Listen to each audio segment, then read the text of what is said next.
This is a story about one doctor who controls 5 million lives in British Columbia, Canada. I'm ordering that there'll be no social gatherings of any size. Indoor dining is paused. Indoor sports are suspended. A ban on things like dancing. We will be closing bars and nightclubs. Indoor adult group fitness activities are also paused. Let me be very clear. There are no exceptions to the rules. For this next few weeks, bend that curve to flatten this curve. Flatten that curve. Flattening, a falling off of that curve. We have flattened our curve in the past, and we will do it again. She was one of my heroes. But for 2 years, the BC masses have endured the longest, most severe socioeconomic restrictions since World War II. Still, there is no agreed endpoint to the restrictions. Sadly, Dr. Bonnie Henry fails to see that her endless restrictions are causing much more harm than good. And in this video, I will show why.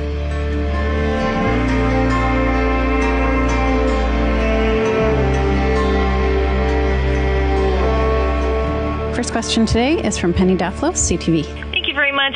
Dr. Henry, I just wanted to start with you. What is your goal right now? In terms of what? Obviously, we want to, our goals have not changed. Our goals are to reduce serious illness and deaths, so morbidity and mortality from the pandemic. It's to preserve our healthcare system, so everybody, whether it's from COVID or needs care for other reasons, are able to access the care they need. And thirdly, to minimize societal disruption so that we're minimizing those negative consequences of any of the measures that we're taking to manage the pandemic. Okay, let's analyze the data behind these three goals and see where we're at. For hospitalizations, there has actually been a 0% change compared to pre-COVID years. In many years, it was actually worse.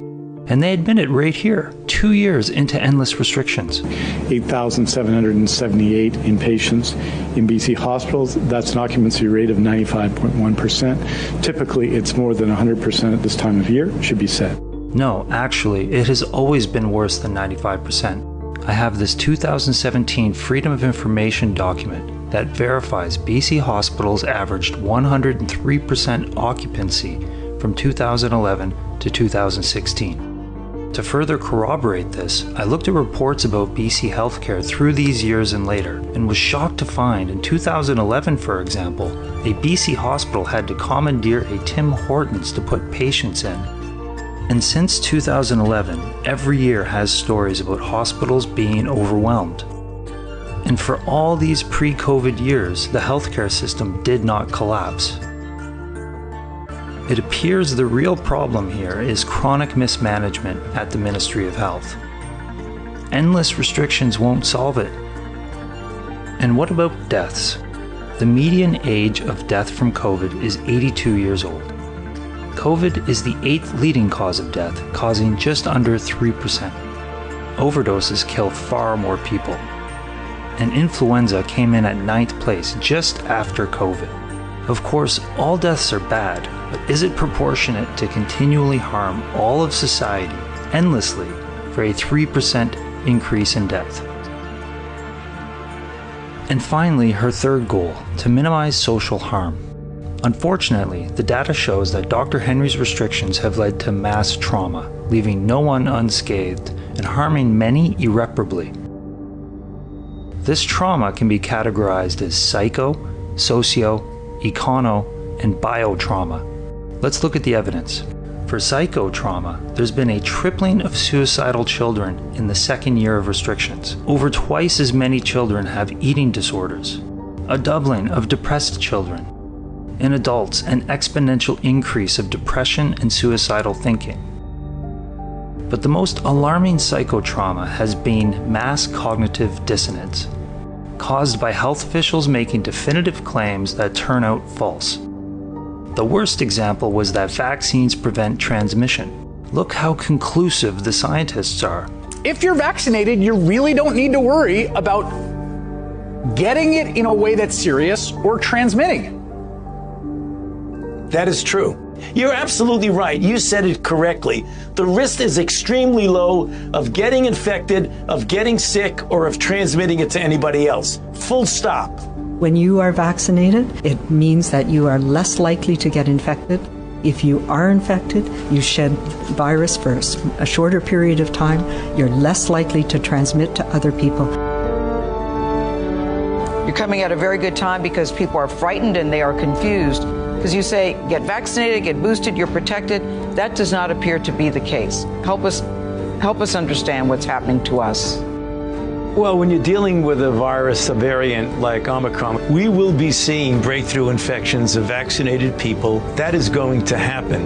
The risk is extremely low. We will be seeing breakthrough infections of getting infected, spreading from person to person, of getting sick. That is going to happen, or of transmitting it to anybody else. Full stop. Tragically, this cognitive dissonance has increased vaccine hesitancy at a critical time when vaccines successfully prevent serious illness and death. Now, for the socio-trauma, education has deteriorated like never before. Political division is surging. Families are being torn apart from within. And for the econo-trauma, thousands of small businesses and families have been financially destroyed. Women and youth employment declined dramatically, and inflation is the highest in 18 years because the government has to print money to support people who are restricted from working. This inflation is devastating low-income families the most. But perhaps the most disturbing is the biotrauma. We've seen a doubling of infant fractures and head trauma due to increased parental maltreatment.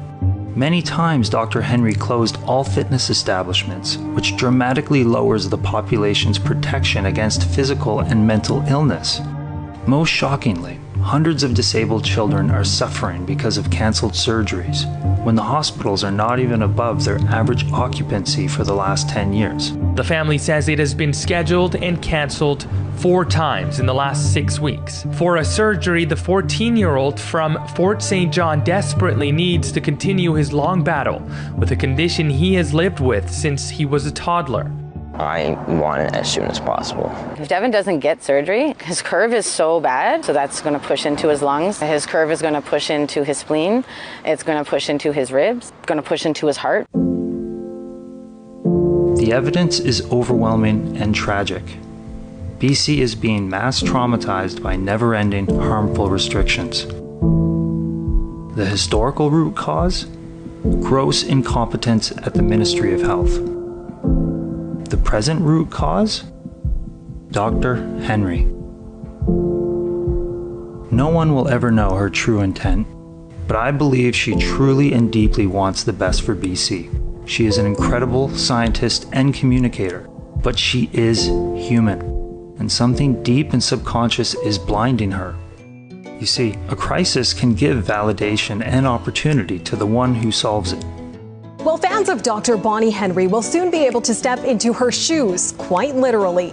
The provincial health officer has teamed up with legendary Vancouver shoemaker John Fluvog to create a pair of heels suitably named Dr. Henry. People are going, oh, she's so great. And, she wears your shoes, John. And then she has, obviously, as you're aware, became a bit of an icon for us all during this time. Well, this week marks the one-year anniversary since our lives were turned upside down by the pandemic. And one voice that's been keeping us all calm during this time is BC's top doc, Dr. Bonnie Henry. She's written a book, Be Kind, Be Calm, Be Safe. Well, listen, Bonnie, you may have been on TV, I think, this past year more than Carolyn and I. Has it really surprised you, kind of this celebrity status that you now have? You even had a pair of shoes named after you. I do. The shoes I quite love. I still am surprised when I see my face on things or when people recognize me.